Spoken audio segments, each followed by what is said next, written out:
The Mary Kay Way, o estilo de liderança de uma das maiores empreendedoras norte-americanas. Capítulo 5. A arte de ouvir. Durante todo o tempo que passamos na escola, somos ensinados a ler, escrever e falar. Mesmo assim, nunca somos ensinados a ouvir. Embora ouvir seja a habilidade de comunicação mais desvalorizada, os bons gerentes ouvem mais do que falam. Talvez seja por isso que temos 2 orelhas e uma só boca. Não subestime a capacidade de ouvir. Certos líderes de maior sucesso também são as pessoas que melhor ouvem. Lembro-me de um em específico. Ele havia sido contratado por uma grande empresa para assumir o papel de gerente de vendas, mas ele não sabia absolutamente nada sobre os aspectos mais específicos do trabalho. Quando as pessoas da área de vendas iam até ele em busca de respostas, não havia nada que ele pudesse lhes dizer, porque ele não sabia nada. Entretanto, esse homem sabia ouvir muito bem. Então, o que quer que perguntassem a ele, ele respondia: "O que você acha que precisa fazer?" Elas falavam uma solução, ele concordava e elas iam embora satisfeitas. Consideravam-no um gerente fantástico. Ele ensinou essa técnica valiosa de ouvir e eu a aplico desde então. Certa vez, uma consultora de beleza independente veio até mim para discutir seus problemas conjugais. Ela pediu meu conselho, querendo saber se deveria se divorciar. Como eu sequer conhecia seu marido e mal a conhecia, não havia como aconselhá-la. Tudo o que eu fiz foi ouvir, sem assentir com a cabeça e perguntar: "O que você acha que deveria fazer?" Eu fiz essa pergunta diversas vezes e todas as vezes ela me disse o que achava que precisava fazer. No dia seguinte, recebi um belo buquê de flores com um cartãozinho adorável, agradecendo pelos meus conselhos incríveis. E então, um ano depois, ela me escreveu para dizer que o casamento dela estava uma maravilha e novamente mencionou os meus conselhos. Muitos dos problemas que ouço não exigem que eu dê soluções. Soluciono a maioria simplesmente ouvindo e deixando a parte envolvida falar. Se passa o tempo suficiente ouvindo, a pessoa geralmente acaba descobrindo uma solução adequada. Há muitos anos, um amigo comprou uma pequena fábrica por uma pechincha. O dono anterior disse: "Eu estou feliz por me livrar dela. Meus colaboradores ficaram muito combativos. Não reconhecem o que eu fiz por eles todos esses anos. Eles vão votar para conseguir um sindicato em breve e não quero lidar com gente de sindicato." Depois de se tornar o proprietário, meu amigo fez uma reunião aberta com todos os colaboradores.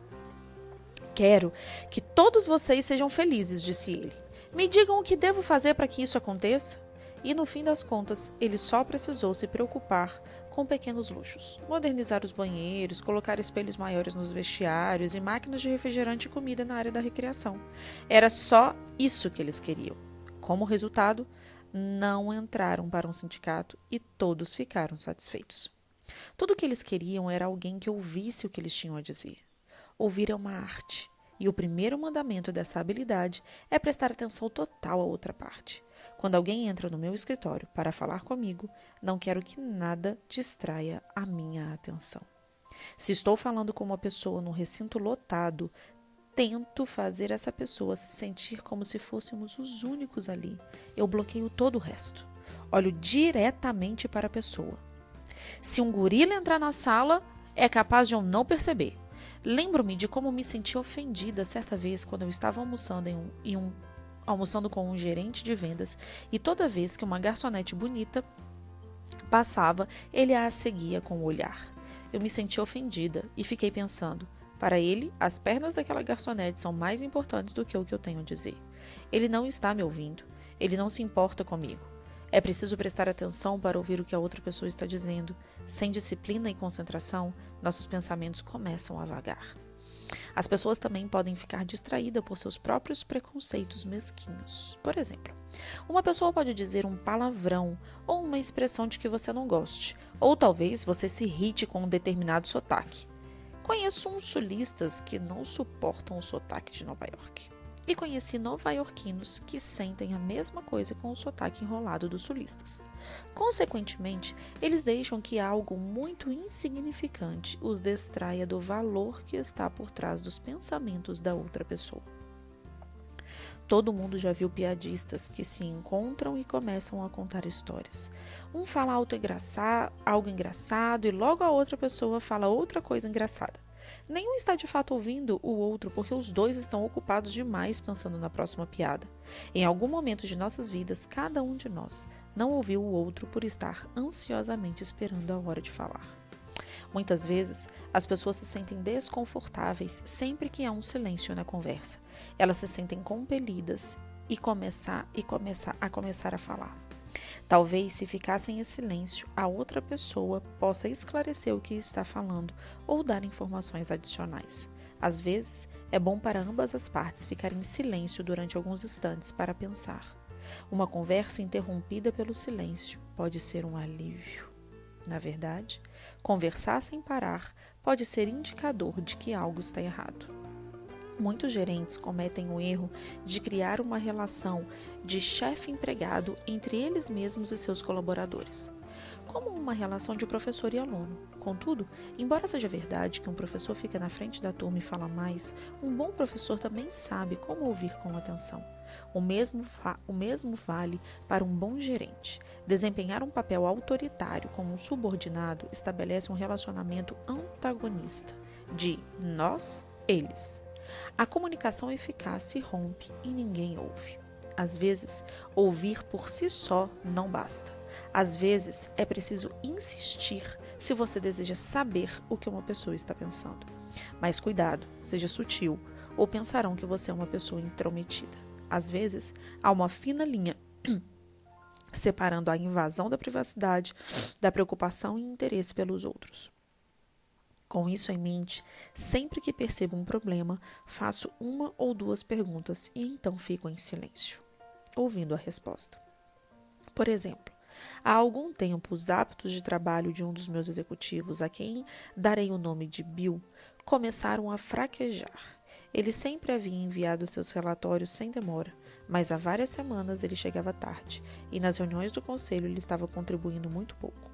E tudo isso não era do feitio dele. Certo dia, quando ele estava no meu escritório explicando por que um relatório estava atrasado, decidi que era hora de ter uma conversa franca com ele.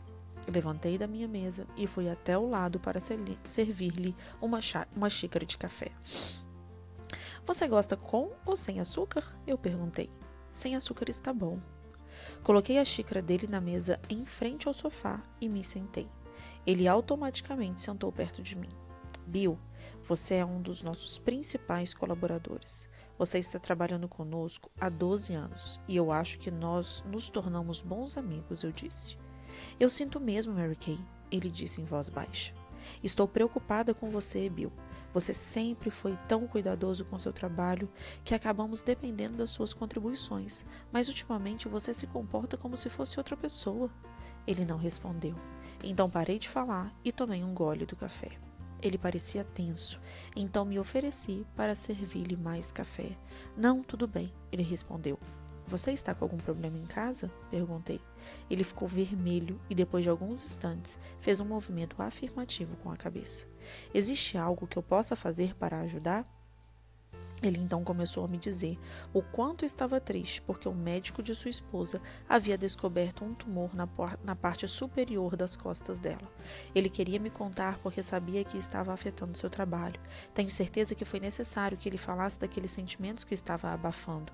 Acho que ficamos mais de 1 hora conversando. No fim da conversa, ele parecia se sentir bem melhor, e depois seu trabalho melhorou incrivelmente. Embora eu não tenha solucionado seu problema pessoal, foi bom para nós dois conversarmos sobre ele. Até que ponto um gerente deve discutir os problemas pessoais de um colaborador é algo que só as pessoas envolvidas podem determinar. Não acho que um gerente possa trabalhar com uma pessoa dia após dia sem desenvolver algum tipo de relacionamento pessoal. É claro que você deve ser discreto sempre e jamais se intrometer. Se você fizer perguntas de modo sutil, você estará expressando o interesse genuíno do que a outra pessoa tem a dizer. Um médico que faz muitas perguntas demonstra que se importa com a saúde do paciente, mas um médico ocupado demais para fazer perguntas e diagnosticar o problema passa a impressão de que ele, na verdade, não se importa, que só está interessado em cobrar a consulta.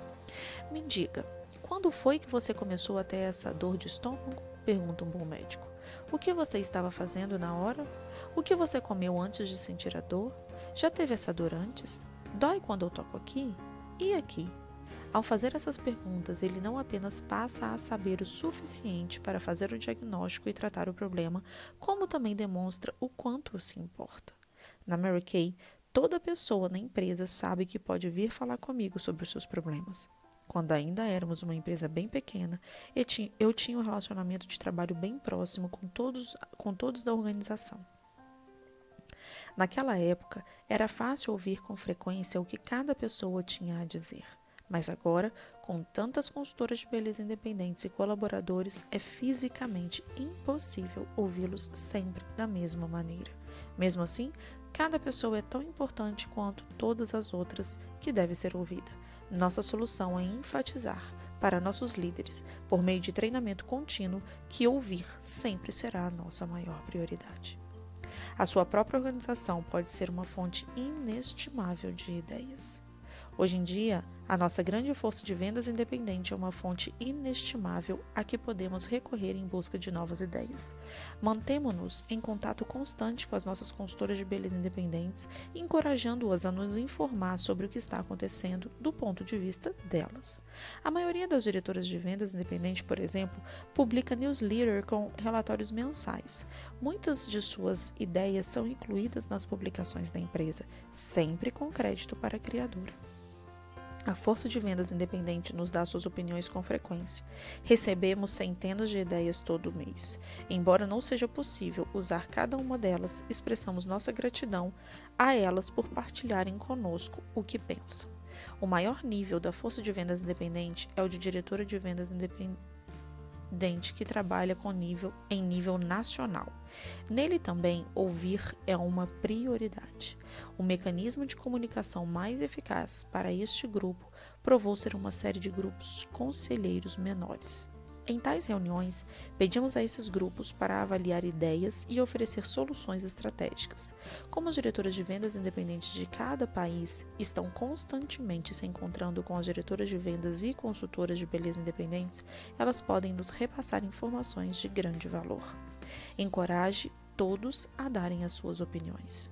É muito importante encorajar as pessoas a darem as suas opiniões, mas, quando elas o fizerem, você deve obedecer 3 regras.